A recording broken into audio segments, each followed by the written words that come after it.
Hi guys, welcome back to my channel. Today we have a brand new Wi-Fi router from ASUS. This is the ASUS Top Gaming BE6500.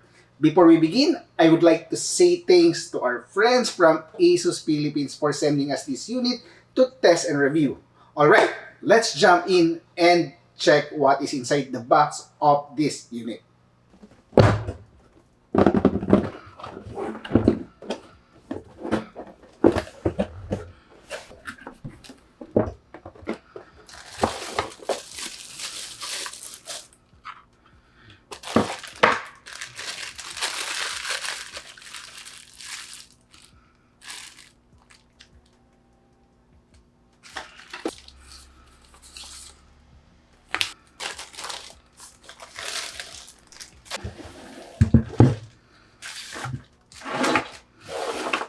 First impression, this is a unique design compared to the previous ASUS Top Router series that we have tested. ASUS mentioned that this is inspired by a drone design, and I can really see that it looks really serious and looks very cool. For those who loves RGB lighting though, this one does not have RGB on it. Okay, for the specs, the Top Gaming BE6500 packs Wi-Fi 7 technology, dual band multi-link operation 4096 QAM, which gives up to 1.2 times faster transmission, speed up to 6500 Mbps total bandwidth, and inside, it runs a quad-core processor with 1 GB of RAM, 3 LAN ports, and 1 WAN port are 2.5 gigabit capable, which is great if you have heavy traffic running on your network, if you have a storage or media server, that is actually good. Feature-wise, it offers gaming QoS, web filtering, scheduling, protection, security, and a lot more. I'll just put the link on the description for the complete specs if you want to dive deeper. Configuration might look intimidating, but trust me, it is very easy to set up using the ASUS Router application, which can be downloaded on Apple App Store or Google Play Store. For those who wants to jump straight to the range and speed test and gaming test, you can go to this timeline for that one. But for now, let us try to configure this Wi-Fi router. Okay guys, for the configuration, first is of course we need to power on our BE6500. And that is the cable for this one. And the other end is of course connected to a power outlet. And you might be wondering why there is a red LAN cable. That is actually my own LAN cable. And this one is connected on the one port of this Wi-Fi router. And the other end is connected to my source of internet. In my case, it is directly connected to my main modem router from Converge. It might vary on your setup. It may be connected to a switch or other source of internet. In my case, directly connected to my main modem router. And then after that one, we're going to download or install the ASUS router application that can be downloaded on Google Play Store or Apple App Store. In our case, ASUS router, and as you can see, we already have our ASUS Blue Cave because this is the tool that I use to manage my network. Okay, then after that one, let's click on the plus sign on the top and set up a new router. Okay, this is ASUS Wi-Fi router, and of course enable camera and scan. Okay, and the reason why there is enable camera and scan is so we don't need to enter the password anymore. Okay, so click on that one, and at the bottom of this Wi-Fi router there is a QR code for the scan. Okay, connect to this Wi-Fi network. Okay, connect. Okay, set up a new whole network and get started. Okay, and currently it was able to detect that I have internet connection, and if you have a special requirement from your ISP, you need to tick on that one to configure those. But for us, nothing to configure for Converge, and click on skip.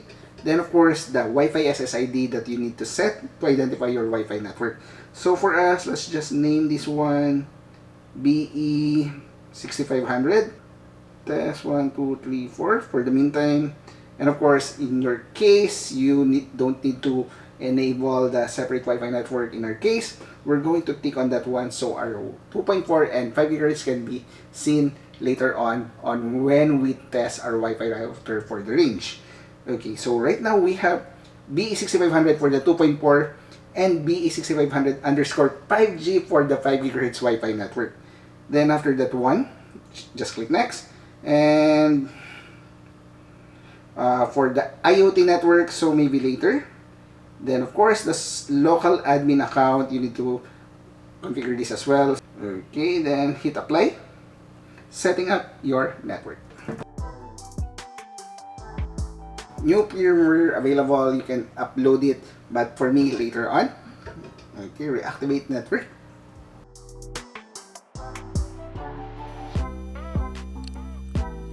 Okay, it seems that the LED lights are already completed, and let's try to check if we already have that Wi-Fi network available so we can connect it manually. So okay, BE6500s, let's connect to that one.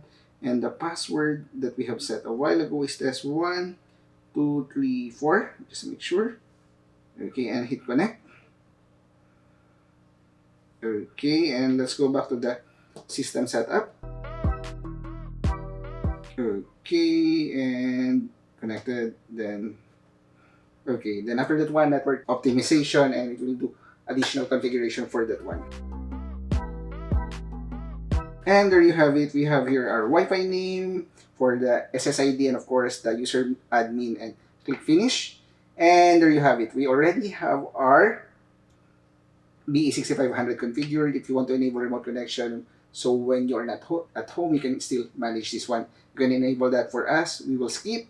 And let's try to check if we already have internet connection. So finding provider, finding server, converge, and okay, let's just change the provider and hit go. And it seems we have internet connection. So just to make sure, guys, we are connected on the BE6500 5 GHz Wi-Fi network, and that is how easy to configure this Wi-Fi router is. See? Really easy to configure and set it up. Now, let's quickly walk through the web management console and see what are the things that we can configure with this Wi-Fi router. Okay, for the web management console, the IP address might actually vary depending on your setup. In our case, our default gateway is 192.168.50.1. And aside from that one, we need to enter the credentials that we set a while ago, which is admin, and the password is test 12345 asterisk, and then hit enter. Okay, after that one, you will be redirected to the main page where in here we have the network map. You'll be able to see here the system status, the utilization of the CPU, RAM, and of course, if there are any LAN connected on this Wi-Fi router. Aside from that one, we also have here internet connection status if it's connected to the internet, and you have client status and AI mesh as well. And now let's try to go directly to the AI mesh tab. In here, you'll be able to see here if there are any AI mesh setup that you have already configured. If you want to add some AI mesh node, you'll be able to do it here as well. And of course, optimization. And last would be, you will be able to know on which device or which node your mobile device is connected to. Next one would be network. Under network, you have a lot of options to create an additional Wi-Fi SSID. The default that we have is the BE6500 2.4 GHz Wi-Fi network, and second would be the 5 GHz Wi-Fi network. We also have here a guest network if you want to configure this one. You also have kids network. I believe the kids network is intended for scheduling. Yes, as you can see, scheduling on when will they be able to access the internet. Next one would be AI protection. Guys, by default, AI protection is available on all ASUS Wi-Fi router that we have tested recently. And for the time being, this is enabled because we have enabled it a while ago. But in your case, out of the box, this is disabled just to save the utilization for this AI protection. But if you want, you can actually turn on this one to protect you from attacks.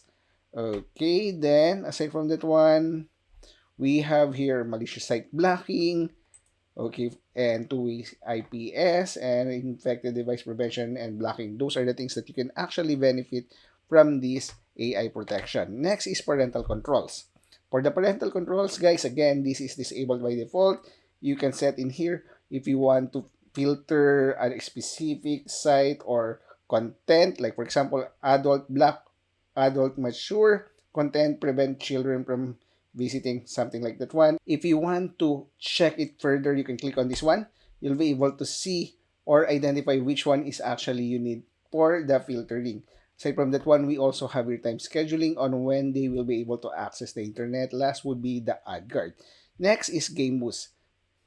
For the Game Boost, guys, we have here the Gear Accelerator, Mobile Game Mode, OpenNet, and Internet Game Boost. And also we have here Adaptive QoS, guys. For the Adaptive QoS, this is actually helpful on which traffic you would like to prioritize. Okay, so click on the QoS. Okay, currently it is disabled. If you tick it on, you'll be able to see here, select a mode that best suits your current networking usage or customize a mode. Okay, right now there is no configuration. If you click on games, the traffic related to gaming will be prioritized. But if you want, you can customize again. Gaming is the highest, and of course, maybe learn from home or work from home is just the second thing that is important on your network. Okay, so let's cancel that one for now. Then aside from that one, you have your bandwidth limiter in here as well. And of course, web history to check on which sites does your mobile devices or computer connected to this Wi-Fi router is accessing to. But by default, this is disabled and you can actually turn it on if you want to monitor the traffic on your network. Next would be internet speed, guys. I really like this feature because this actually helps you to know the actual internet speed that you're getting from your source or modem router. So in case your mobile device is having, like for example, just a 10 Mbps, you can try to check on the TUF BE6500 on what is the actual speed that this device is getting to connected from the main source of internet. And next one would be traffic analyzer. You can enable this one as well to check the traffic on your network. You have your by devices or by application, traffic monitor, and so on. So next one would be USB application. Guys, we haven't actually done anything related to the USB application video, but trust me, we will create dedicated video for all of these USB application capability. On the wireless, we have here the general, WPS, WDS radio setting, professional roaming, blacklist, and of course, the Wi-Fi 7 capability is the MLO. Okay, next one would be LAN. Under LAN, yes, you have a lot of option in here, but I believe the main concern is for the DHCP server. Okay, because on the DHCP server, you'll be able to configure on the IP pool that you want to give on your client devices and everything and so forth. So next one would be WAN. Under WAN, guys, this is the most important for this tab, the dual WAN. You can set this one if you want it to have failover or load balance. Okay, you might be wondering why is there only one WAN port on this Wi-Fi router. You can use the other USB port if you have a Wi-Fi dongle connected directly to the internet, and of course Ethernet LAN as well for connectivity. Okay, and next one would be Amazon Alexa. We haven't enabled that one. You have here IPv6 and VPN. What are the things that for the VPN in here? We have here VPN server. We have here options like PPTP, OpenVPN, IPsec VPN, WireGuard VPN, and you also have here VPN Fusion and Instant Guard. Next one would be the firewall. Guys, I believe the firewall, yes, basically you can block or add specific ports. The most important thing in here is the URL filter, keyword filter, network service filter, and I believe we have created a video separate for this one, for this filtering, and try to check that one out. Next one would be, of course, the administration. What are the things that we can do with the administration? You can actually configure the operation mode, which is wireless mode, access point, repeater mode, media bridge, or AI mesh node. And guys, I would just like to remind you always that save the configuration that you have, especially if there's a lot. So in the future, if you'll be needing that one to restore it on the router, you can use that one without reconfiguring the other things that you have configured before. And next one would be system lag and network tools. And I believe that is just a run through on the web management console of the BE6500. There's a lot of flexibility for advanced users, but even the default settings that we have shown a while ago are excellent. And now, of course, the moment that you're waiting for the actual test. First is we're going to go with the range test on how far can we have internet connection using this Wi-Fi router. Okay guys, for our testing, the initial test would be in front of the BE6500, and we're going to do a baseline testing on this location. Okay, and make sure converge, go. Okay, for our baseline testing just in front of the Wi-Fi router, it is 485 Mbps for download while 501 Mbps per upload. Now let's try to move on the bedroom.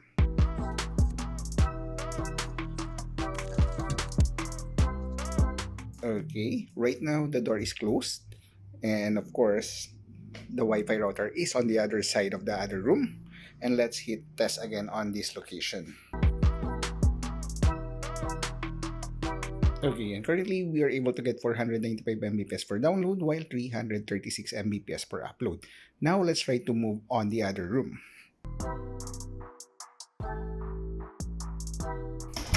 Okay guys, the Wi-Fi router or the BE6500 is over there, and there is a solid concrete wall in this location. This is around maybe 7 inches, 8 inches, 7 to 8 inches thick, and that's a solid concrete wall. And of course, let's move to the other room again. That room, and this will be the additional concrete wall. So overall, we have two concrete wall in between the Wi-Fi router. And let's move in here. Okay, this is the wall and that is the door. And let's hit test on this location. Okay, and we are able to get 386 Mbps per download while 179 Mbps per upload. Now let's try to move on the ground floor.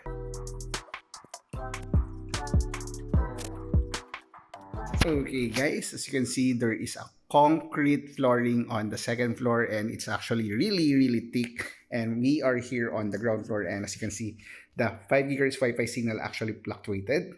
Just to make sure we are still connected on the 5 GHz Wi-Fi network, yes. And just checking, signal strength is still fair. Let's try to do a speed test on this location. Okay, and hit test. Okay, and currently we are able to get 70 Mbps per download while 33.3 Mbps per upload. That is still a good speed, but let's try to check what happens if we connect to the 5 GHz Wi-Fi network of that BE6500. So let's click on this one and let's hit the password. Test 1 2 3 4 5 asterisk. Okay, and right now we are connected on the BE6500. Now let's try to go again on the speed test just to make sure. This is the 2.4 GHz Wi-Fi network. As you can see, frequency is 2.4. Let's go again to speed test. Okay, a while ago for the 5 GHz, it's 70 and 33.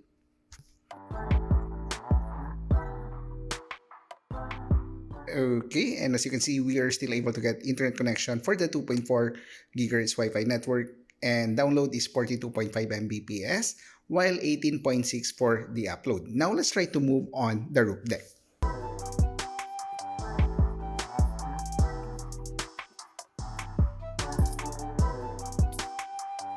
Okay guys, right now we are on the roof deck and we're still connected on the 2.4 GHz Wi-Fi network. Okay, and let's hit test on this location again.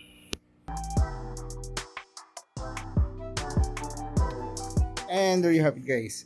I'm moving around, but we are able to get 27.8 Mbps per download while 20.4 Mbps per upload. Now let's try to check on the 5 GHz Wi-Fi network. Okay, and this is the 5 GHz Wi-Fi network. Okay, and it seems we are not able to connect to the 5 GHz Wi-Fi network on this location because we really have a thick, solid concrete wall, floor, and at the same time, it has a tiles on top of that concrete floor as well. So we are able to get for the 2.4, but unfortunately, no for the 5 GHz on the roof deck. The coverage is impressive, solid internet access on the roof deck, ground floor, and it maintains speed even though we have two concrete wall in between the Wi-Fi router and the mobile device. And of course, range means nothing without stability. So we will do our favorite gaming test, Mobile Legends, to see if we will have a good latency on those places. Okay guys, for our gaming test, we are just standing in front of the BE6500 just to make sure we are connected on the 5 GHz Wi-Fi network of that one. And we are getting single digit latency just standing in front. And that is a great experience. So let's try to move further away and maybe to the bedroom.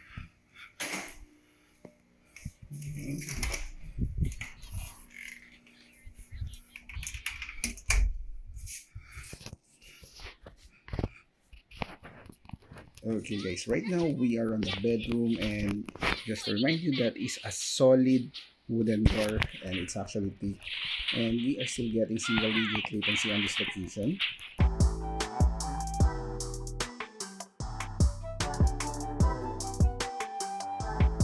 So let's try to move on the other room as well.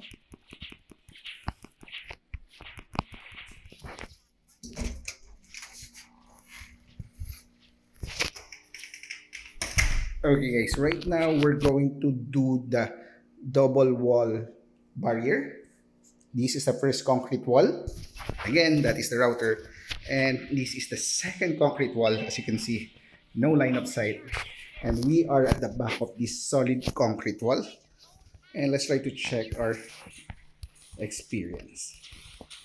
Okay, I was able to see 14 ms, and guys, that is still a good latency on this location. It's still a great gaming experience for that one, and hopefully, yes, most of the time still single digit latency, and that is a good one. Okay, what else?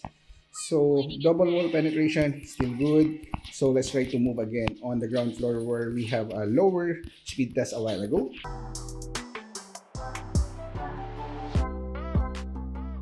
Okay, here on the ground floor, we are still getting single to double digit latency. Yes, some were around 23 or maybe 50 a while ago, but that is still low unless we get a 3-digit latency, and that will actually give us some hiccup regarding the gaming experience. But right now, single digit to double digit latency, still good and great gaming experience on this location. No doubt about it. On the 5 GHz Wi-Fi network, again, just to make sure, 5 GHz. So let's try to move on the roof deck.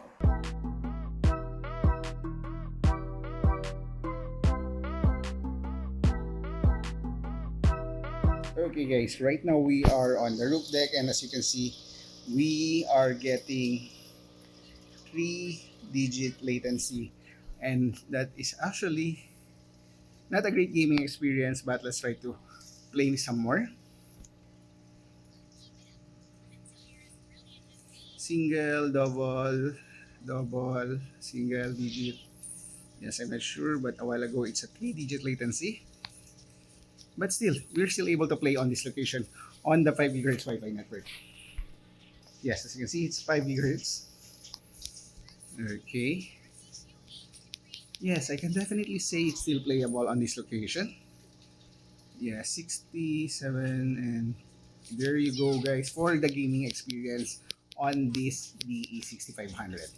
Okay, that was really a great test. Even though we don't have a good gaming experience on the roof deck because guys, the concrete flooring is really thick. But guys, for the two wall penetration or two wall barrier from the Wi-Fi router and my mobile phone, guys, single digit, no doubt about it. It's a great gaming experience, great for competitive gaming. That is really good even on the bedroom. Guys, hands down for this one for the gaming test. Finally, the verdict. Guys, we need to consider the price as well. And this one is around 11,000 pesos here, checking on the official sites. And aside from that one, for the performance, it's definitely great. Excellent range, reliable speed, and as a bonus, the operating temperature of this model is actually cooler than the older top models that we have tested. That is actually a great addition for this one. And if I had to nitpick, I wish it has more Ethernet ports, and that is why I'm only giving it a 4.5 star rating. And of course, you can always add a simple network switch if you need more ports. Really depends on your needs. Now, some might say that Wi-Fi 7 is overkill because there are no or less internet or Wi-Fi 7 cards or Wi-Fi 7 devices out there. But ASUS already released Wi-Fi 7 cards and USB dongles to upgrade your existing devices to enjoy the full speed of this Wi-Fi router. And guys, stay tuned for the official review of this BE6500 Wi-Fi card and of course the USB adapter for your laptop. So I think that is it for my review or test or configuration of this Wi-Fi router. If you have comments and suggestion, comment down below or message me on Facebook at JK Chavez. Again guys, thanks for watching. Have a great day. Stay safe and bye.